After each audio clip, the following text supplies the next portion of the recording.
मुख्यमंत्री नायब सैनी का अंबाला दौरा के डॉक्टर श्यामा प्रसाद मुखर्जी की जयंती पर कार्यक्रम है। कार्यक्रम में सीएम नायब सैनी, केंद्रीय मंत्री जेपी नड्डा पहुंचे हैं। इनके साथ ही आपको बता दें प्रदेश अध्यक्ष डॉक्टर अर्चना गुप्ता भी पहुंची हैं। क्या कुछ कह रही हैं देखिए। और लगातार मेहनत के साथ, नई ऊर्जा के साथ एक एक हरियाणवी को अपने साथ जोड़ते हुए हरियाणा में भाईचारा हो, चाहे हरियाणा में नई नई योजनाएं हो, चाहे हरियाणा की ईमानदारी से राजनीति हो, ऐसे हर क्षेत्र में हर रोज एक मिसाल कायम करते हुए हरियाणा को एक नई ऊंचाई पर लेकर जाने वाले ऐसे मुख्यमंत्री आज हमारे बीच में हैं। उनका भी हम यहाँ पहुंचने पर स्वागत करते हैं, अभिनंदन करते हैं। नारी शक्ति की एक पहचान डॉक्टर सुधा यादव जी, जो एक वीरांगना हैं और हमारी केंद्रीय पार्लियामेंट्री बोर्ड की सदस्य हैं, उनका भी आज हम यहाँ पहुँचने पर स्वागत करते हैं, अभिनंदन करते हैं।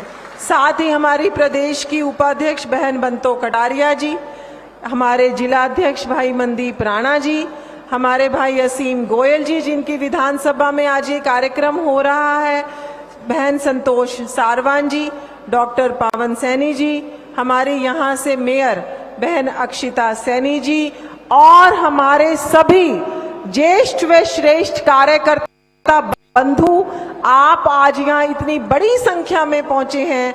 आप सभी का इस कार्यक्रम में वंदन है, अभिनंदन है और इस कार्यक्रम में पहुंचने के लिए आप सभी का हृदय की गहराइयों से धन्यवाद भी है। आप सभी को मेरी राम राम, आप सभी को मेरी शाम शाम ते सत श्री अकाल। आज हम जिस महान विभूति को याद करने के लिए एकत्रित हुए हैं, मुझे विषय दिया गया है कि डॉक्टर श्यामा प्रसाद मुखर्जी, जिन्होंने स्वतंत्र भारत में पहली बार उद्योग एवं आपूर्ति विभाग को संभाला, जो विपक्ष में होते हुए भी अपनी कर्तव्य निष्ठा, अपनी ईमानदारी, अपने परिश्रम के लिए जाने जाते थे। सरदार पटेल और महात्मा गांधी जी के कहने पर जवाहरलाल नेहरू जी ने उन्होंने अपने कैबिनेट में उनको उद्योग एवं आपूर्ति मंत्री बनाया।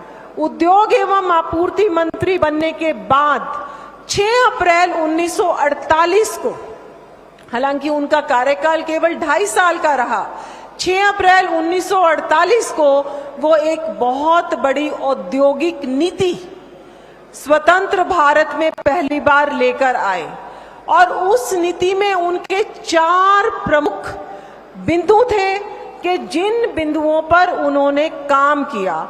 4 ऐसे विषय जिनके ऊपर आज हमारे प्रधानमंत्री मोदी जी भी काम कर रहे हैं कि रेल, किस तरीके से रेल का जाल बिछे पूरे भारत में, किस तरीके से हवाई जहाज, किस तरीके से एयरपोर्ट्स उपलब्ध हों, कैसे हम रक्षा उपकरणों में स्वतंत्र हों, कैसे हम परमाणु ऊर्जा में काम करें।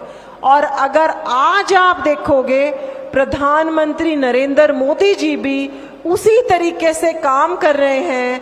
आज वंदे भारत ट्रेन हो, चाहे पहली भारत की हाइड्रोजन ट्रेन हो, जिस ट्रेन को झंडी दिखाने के लिए 17 जुलाई को हमारे यशस्वी प्रधानमंत्री हमारे हरियाणा में जींद में सुबह 10 बजे आ रहे हैं। और उस कार्यक्रम में आने के लिए मैं सारी की सारी अंबाला की सरदारी को आज निमंत्रण देती हूं कि आप सभी 17 जुलाई को सुबह हाइड्रोजन ट्रेन, जो भारत की पहली ट्रेन है, वो हरियाणा की धरती से स्टार्ट हो रही है, उसमें आप सभी जींद में आमंत्रित हैं।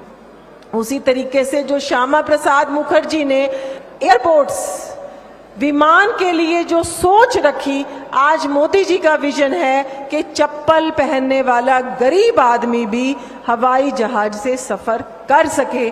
जिस तरीके से बड़ी संख्या में उन्होंने एयरपोर्ट्स का पूरे के पूरे भारत में छोटे छोटे शहरों से जोड़ने का काम किया है वो श्यामा प्रसाद मुखर्जी का ही विचार था।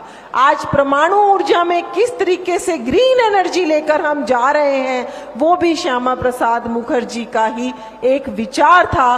और रक्षा के क्षेत्र में जिस तरीके से हम आत्मनिर्भर हो रहे हैं, कांग्रेस की सरकार ने इतने लंबे समय तक राज किया, लेकिन कमीशनें आती थी बहुत बड़ी संख्या में, बहुत बड़ी अमाउंट में, तो उन्होंने भारत को रक्षा के क्षेत्र में कभी आत्मनिर्भर होने नहीं दिया। लेकिन आज मोदी जी के प्रयासों से 65% रक्षा उपकरण हमने भारत में ही बनाने शुरू करे हैं। और आज हम केवल रक्षा उपकरण बनाने वाले देश नहीं हैं, आज हम अपनी जरूरतें भी पूरे कर रहे हैं और विदेशों में उन सामान को निर्यात भी कर रहे हैं। तो ये जो विचार था आत्मनिर्भरता का, ये श्यामा प्रसाद मुखर्जी की देन थी।